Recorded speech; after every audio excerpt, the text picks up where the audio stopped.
Buddy.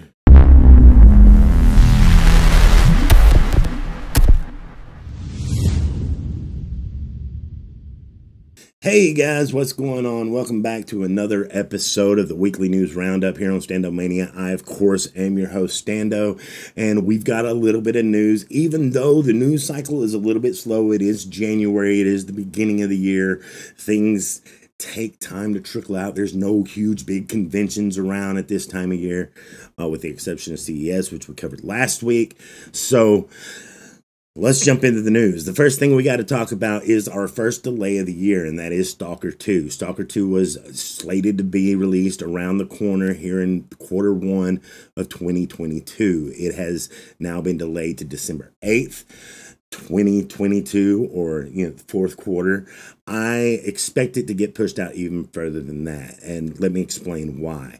I think there's a lot of big titles that'll be dropping around the holiday season, vying for that typical space, that domination space. There's going to be games going to be trying to dominate your time around that time of year, and the marketing is just going to be there for bigger budget games. So I think that in actuality, Stalker 2 may get pushed back even further to quarter one 2023. Sometimes it's a good thing that these games get pushed back, though, because we see what happens when developers don't push their games back and they need a little bit more time to be polished, and the game needs a little bit more time in the oven, so to speak. You see Cyberpunk 2077, you see games like Anthem, you see a lot of these games that they were good on their conception. The ideas were there, but the execution wasn't always there, and they really needed to be pushed back, because games that come out too early, they just seem to fail or flop, and apparently they want to add that polish to the game. They want to have a good product upon the initial release and good reception, so they're pushing the game back, and I think that's always great to hear from a developer. Now let's talk about Dying Light 2. Apparently Dying Light 2, you wanting to play that game, it's going to be 500 hours long, and that sparked a little bit of controversy online on Twitter and pretty much everywhere, saying that games are getting too long. They're kind of bragging about the length of the game, and that games are essentially getting way too long, and people aren't able to finish them before the next big game comes out. And how long am I going to spend in this game? How big is the grind? All of that stuff. And we see that with, like, if you take Assassin's Creed, for example, you're looking at a 10-15 hour experience in the very first Assassin's Creed, and it just keeps getting longer to where now the latest Assassin's Creed Valhalla, is like a 50 some odd hour game. Now, the developers of Dying Light did come out and they did say, hold on, it is 20 hours to complete the campaign, about 80 hours to do all the side quests and campaign, and then about 500 hours to do all the unlocks, all of everything else. So it is good that they have options there for both types of people, the people who have time to just sit around and just play that one game, probably me in my early 20s, late teens. But it's also nice for people who now have parents, also like me, who are parents and have full-time jobs that can't spend 500 hours in a game before wanting to move on to the next game. So I'm glad that they've got a clearer picture of what their game's going to be.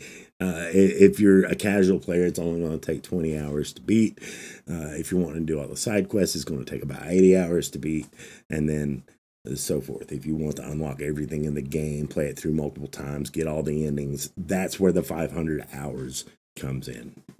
You want a PS5, and everybody wants a PS5, and apparently Sony cannot keep up with the demand of the PS5s. Now, granted, scalpers haven't helped the situation at all, but that being said, PlayStation still wants you to play some of their upcoming games, so they're mass producing PS4s at a accelerated rate to get consoles into people's hands this year, so that you don't miss out on the new Horizon game or the new God of War game coming out. They want people to still have those experiences, and therefore they're increasing the amount of PS4s, the chipsets and tech that they have available, and that hopefully offsets some of the chipsets that they don't have available for the PS5, as we're still going to be experiencing PS5 shortages for most of the year. And a lot of that just boils down to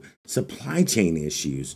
But on the flip side of that, we see Xbox doing the exact opposite. They silently killed the original Xbox One last year and didn't tell anybody. They're no longer producing the original Xbox or Xbox S or Lite or whatever it was. Instead, they're only now producing Xbox Series X, Xbox Series S. How that's going to balance out for Xbox, only time will tell. We do know that Phil Spencer has came out and with a report that's saying that Xbox Series X and the Xbox Series S are the fastest selling consoles in Microsoft history, whereas that wasn't quite the case for Xbox One. So only time is going to tell, guys, how this is going to pan out for Xbox. I think that this is very two distinct strategies that we see going on here with the PlayStation, who certainly was one of the most selling consoles of the last generation, and Xbox, the main competitor, kind of falling to the wayside last generation because they had a lot of mistakes and missteps coming out of the gate that could have a lot to do with their decision making, and we're just going to have to see how those decisions pan out for each of them. We also see that Sony has filed a patent for new backwards compatibility technology for the PS5. Apparently, this is going to improve overall backwards compatibility with your PS4 games, and that's great to see, especially considering that they're ramping up the production, like we just said, on the PS4s. A lot of people are just going to want to carry those games over and not buy the new PS5 edition, or maybe if they buy the $10 upgrade, it doesn't just cancel out their PS4 game that they've been playing all this time. Hopefully there's something there in that patent that, you know, really makes the transition from PS4 to PS5 easier for console owners. Another cool thing that is cool to me, speaking of Assassin's Creed that's coming out this year, Assassin's Creed, the Ezio trilogy is coming to the Nintendo Switch. No hard confirmed release date yet, but it's cool to see that it's on its way. But let's talk about the games that are coming out this week. Starting off with Shadow Man Remastered, which is coming to the Nintendo Switch January 17th. Nobody Saves the World, coming to the Xbox Series X, S, Xbox One, PC, January 18th. Expeditions Rome, coming out January 20th. And Paparazzi sounds kind of cute, huh? Paparazzi, Xbox Series X, S, Xbox One, PC, January 20th. And Rainbow Six Extraction, this is the game that, you know, is kind of weird, you know. It's the one that's Rainbow Six, but you're taking on alien zombie things as a co-op group instead of it being PvP. That comes out PlayStation 5, Xbox Series X and S. PlayStation 4, Xbox One, Stadia. They're still making games for Stadia. PC, January 20th. And one more, Windjammers 2, coming out on the PlayStation 5, PlayStation 4, Xbox One, Switch, Stadia, and PC. Of course, that's also coming out January 20th. And I lied. That's not the last one. We got a couple of more. Baby Storm coming to the Switch January 21st. And Mousecraft coming to the Xbox One January 21st. That's all I've got for you guys this week. I hope you guys have a fun week in gaming. I hope you come and hang out with me over at Twitch, twitch.tv/Stando. We'll be doing live plays of Warzone and Ring of Elysium and Assassin's Creed Valhalla, and maybe even a little truck simulator or something in there. We'll see. Check that out, twitch.tv/Stando.